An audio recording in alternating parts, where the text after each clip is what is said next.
Irwin adalah jenderal bintang 3 legendaris. Karena melanggar perintah 1 kali, ia dihukum 10 tahun penjara. Ia dikurung di penjara militer, yang dulu merupakan bekas istana. Semua napi di sini merupakan bekas tentara perang. Meski tubuh mereka kekar dan sehat, tapi karena di penjara terlalu lama, mereka mulai judi, berkelahi, bergosip. Seperti gelandangan tak berpendidikan, kehormatan sebagai tentara yang tersisa sudah habis terkikis.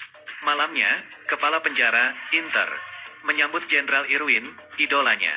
Inter sangat kagum dengan Irwin. Inter memiliki beberapa koleksi sisa-sisa perang. Meski belum pernah ikut perang, tapi ia sangat mencintai koleksinya dan merawatnya sepenuh hati. Ia juga menyimpan buku biografi Irwin.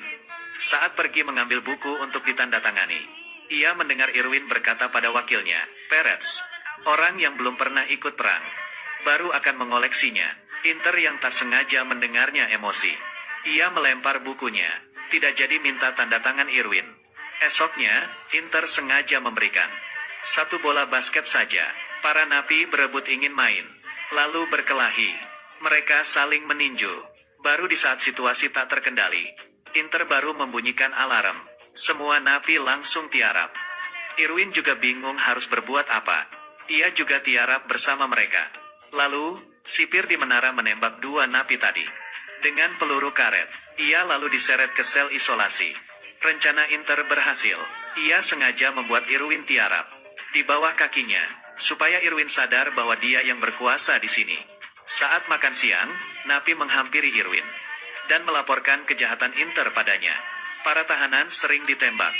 Banyak yang tewas seketika dan terluka parah. Mereka berharap Irwin dapat melaporkannya dan minta kepala penjara baru. Irwin mengatakan, ia tak mau ikut campur. Ia hanya ingin pensiun dengan tenang 10 tahun lagi. Ia tak mau memikirkan hal ini. Tapi, masalah menghampiri Irwin. Hari ini, Aguilar yang gagap memberinya hormat. Inter kebetulan melihat mereka. Inter iri karena ia tidak pernah dihormati. Ia merasa kedudukannya lebih rendah dari Irwin. Inter menghukum Aguilar dengan menyuruhnya hormat semalaman. Meski kehujanan dan kedinginan, ia bertahan. Akhirnya alarm pagi berbunyi. Saat Aguilar pergi, ia dipanggil sipir. Hukuman belum selesai.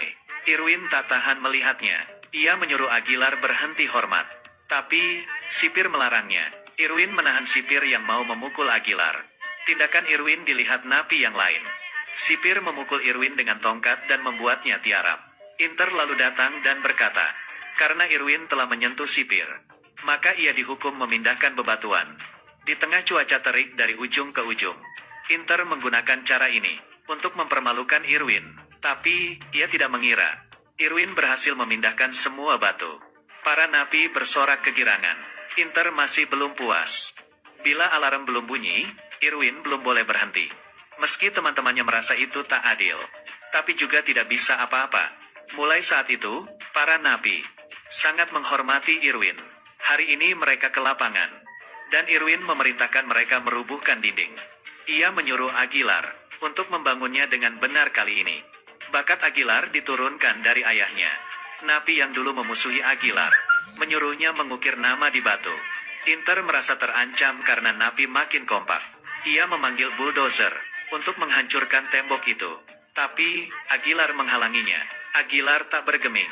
Alarm pun dibunyikan. Semua orang tiarap. Mereka berteriak supaya Aguilar tiarap. Semua orang tahu ia akan ditembak. Tapi, ia ingin mengembalikan kehormatannya. Sipir diperintah untuk menembak. Peluru menembus kepalanya. Aguilar tewas di tempat. Irwin memutuskan untuk mengusir Inter dari sini.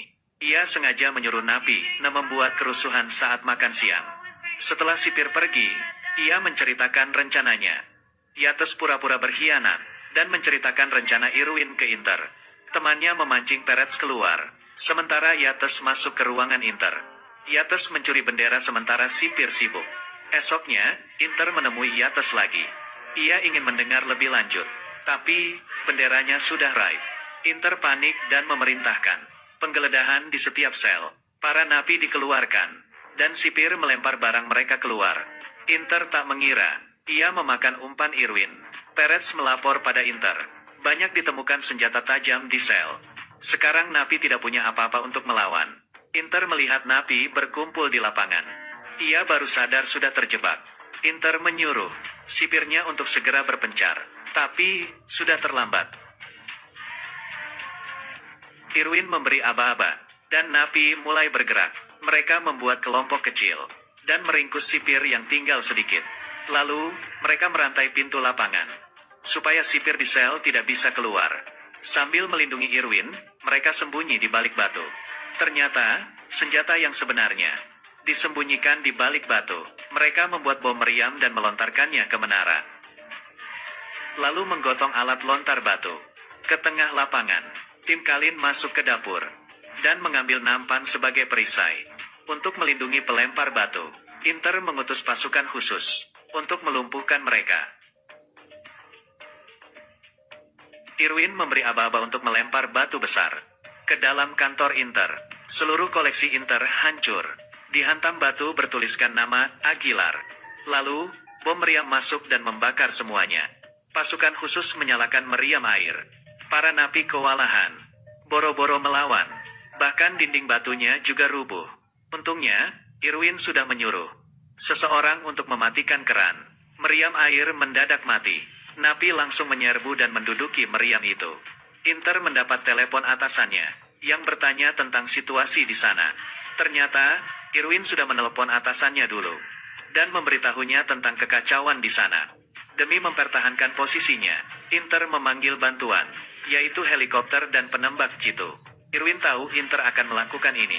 Ia menyumpalkan kait di meriam air, lalu membuka kembali keran air.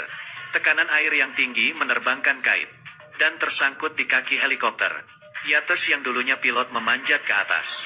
Ia melumpuhkan pilot dan awak di sana. Yates membajak helikopter itu, dan mengendalikannya.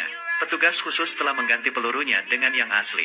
Yates yang mengetahui hal itu, langsung terbang berputar, dan menabrak menara hingga hancur. Irwin lari menyelamatkan Yates. Untung saja, ia berhasil selamat dari ledakan. Mereka lalu mengambil bendera, dan mengumpulkan napi. Pengibaran bendera dimulai. Inter menyusul ke sana, dan membawa pistol dengan peluru asli. Ia menyuruh pasukannya mengepung. Inter menyuruh semua orang tiarap, tapi tidak ada yang mempedulikannya. Irwin yang takut teman-temannya terluka, menyuruh mereka untuk tiarap saja. Ia sendiri pergi mengibarkan bendera. Inter sangat marah. Ia menyuruh bawahannya menembak, tapi tidak ada yang mengangkat senjata. Saat Irwin mengibarkan bendera, Inter menembaknya beberapa kali. Peluru menembus organ vital Irwin. Irwin mengerahkan sisa tenaganya sampai bendera berkibar, tapi benderanya tidak terbalik. Karena mereka merdeka sekarang.